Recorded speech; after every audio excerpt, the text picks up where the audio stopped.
বলছি লুচি পরোটা তো অনেক রকমভাবেই খেয়েছো, একবার এইভাবে পরোটা বাড়িতে বানিয়ে দেখো। সময়ও লাগবে খুব কম আর হবে বেশ নরম তুলতুলে। যাদের দাঁত নেই তারাও কিন্তু এই পরোটাটা বেশ আনন্দ করে খেতে পারবে। প্রথমেই আমি নিয়ে নিয়েছি 200 গ্রাম টক দই, আর ওই বাটিটা মেপেই নিয়েছি আমি দুধ। যে কোনো দুধ নেওয়া যায়, তবে দুধটাকে আগে থেকে গরম করে বেশ ঠান্ডা করে নিয়েছি। দুধ দিয়ে আমি দেব পরিমাণ মতো নুন, দিচ্ছি চিনি, দিচ্ছি সাদা তেল, আর দিচ্ছি খাবার সোডা। দিয়ে আমি খুব ভালো করে একটা চামচের সাহায্যে দুধটাকে ফেটিয়ে নেব। ততক্ষণ ফেটাবো যতক্ষণ না চিনিটা বেশ ভালো করে গুলে যাচ্ছে। তো এটা ফেটানো হয়ে গেলে আমি দিয়ে দিচ্ছি ময়দা। আমি 1 কেজি ময়দা নিয়েছি। যদি আপনারা নেন 500 ময়দা, তাহলে বাটিটা ছোট মাপ নেবেন, কারণ যতটা মাপ আপনি দই আর দুধটা নেবেন ঠিক ততটা মাপেই ময়দা নিতে হবে। 1 কেজি ময়দা আমি এর মধ্যে দিয়ে হাতে করে বেশ চেপে চেপে বেশ ভালো করে ঠেসে ঠেসে ময়দাটা আমি মেখে নিলাম। যে অল্প একটু ময়দা ডিশে রেখে দিয়েছিলাম সেই ময়দাটাও কিন্তু আমাদের লেগে গেছে এই ময়দা মাখার সময়। ময়দা যদি একটু দেখেন যে নরম হয়ে গেছে, তাহলে ওপর থেকে একটু শুকনো ময়দা দিয়ে বেশ ভালো করে ঠেসে ঠেসে একটা না শক্ত না নরম দিয়ে একটা মিডিয়াম ডো তৈরি করে নিতে হবে। এরপর ভালো করে সাদা তেল মাখিয়ে আধ ঘন্টার জন্য রেখে দিতে হবে।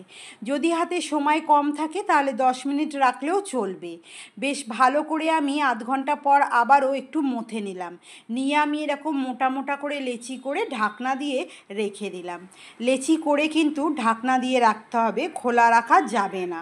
এরপর আমি 2 চামচ কর্নফ্লাওয়ারকে সাদা তেল দিয়ে বেশ ঘন করে একটা ব্যাটার তৈরি করে নিলাম।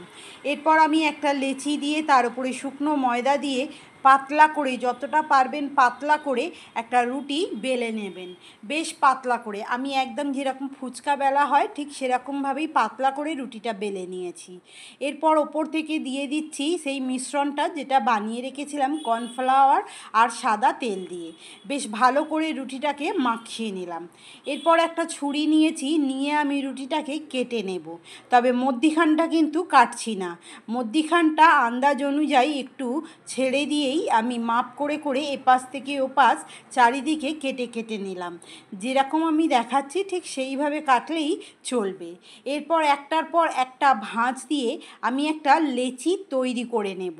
এই ভাঁজটা এই জন্যই দিচ্ছি, যখন পরোটাটা ফুলে উঠবে বা আপনি হাতে করে চেপে চেপে দেবেন এই লেয়ারগুলো খুলে যাবে।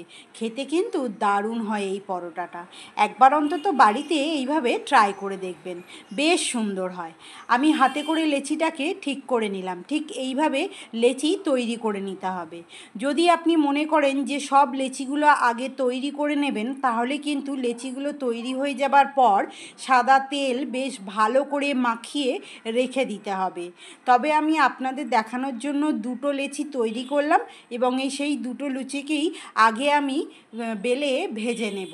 আবারও একটা লেচি ঠিক সেই সেম প্রসেসেই তৈরি করে নিলাম। রুটি বেলে তার ওপরে কর্নফ্লাওয়ারের মিশ্রণটা মাখিয়ে দিয়ে চারিদিকে স্কোয়ার করে কেটে নিয়ে লেচিটাকে আমি তৈরি করে নিলাম। এরপর আমি হাতে করে লেচিটাকে কমপ্লিট করে নিচ্ছি।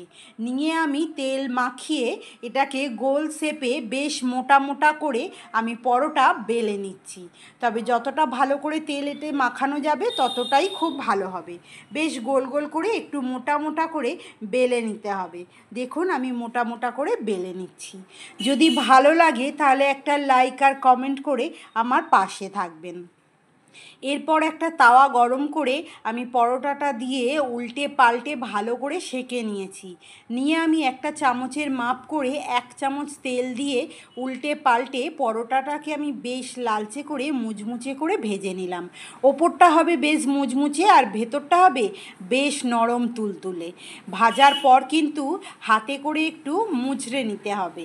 গরম গরম থাকতে থাকতেই কিন্তু এই কাজটা করতে হবে। আমি একটার পর একটা এইভাবে ভেজে নিচ্ছি। দেখুন ভাজতে ভাজতে যখন পরোটাটা ফুলে উঠবে আপনি আপই কিন্তু কয়েকটা লেয়ার ছেড়ে যাবে, যেগুলো ওপরের দিকে থাকবে। তো ভাজা হয়ে গেছে পরোটাগুলো। এবার এই গরম গরম থাকতে থাকতেই হাতে করে এরকমভাবে মুচড়ে মুচড়ে দিতে হবে। ঠিক যেরকম আমরা পেটাই পরোটা মুচড়ে মুচড়ে দিই, ঠিক সেইভাবেই মুচড়ে দিতে হবে। তাহলে এই লেয়ারগুলো খুলে যাবে এবং খেতে আরও সুন্দর লাগবে। কেমন লাগলো আজকের এই রেসিপি জানাতে কিন্তু ভুলবেন না।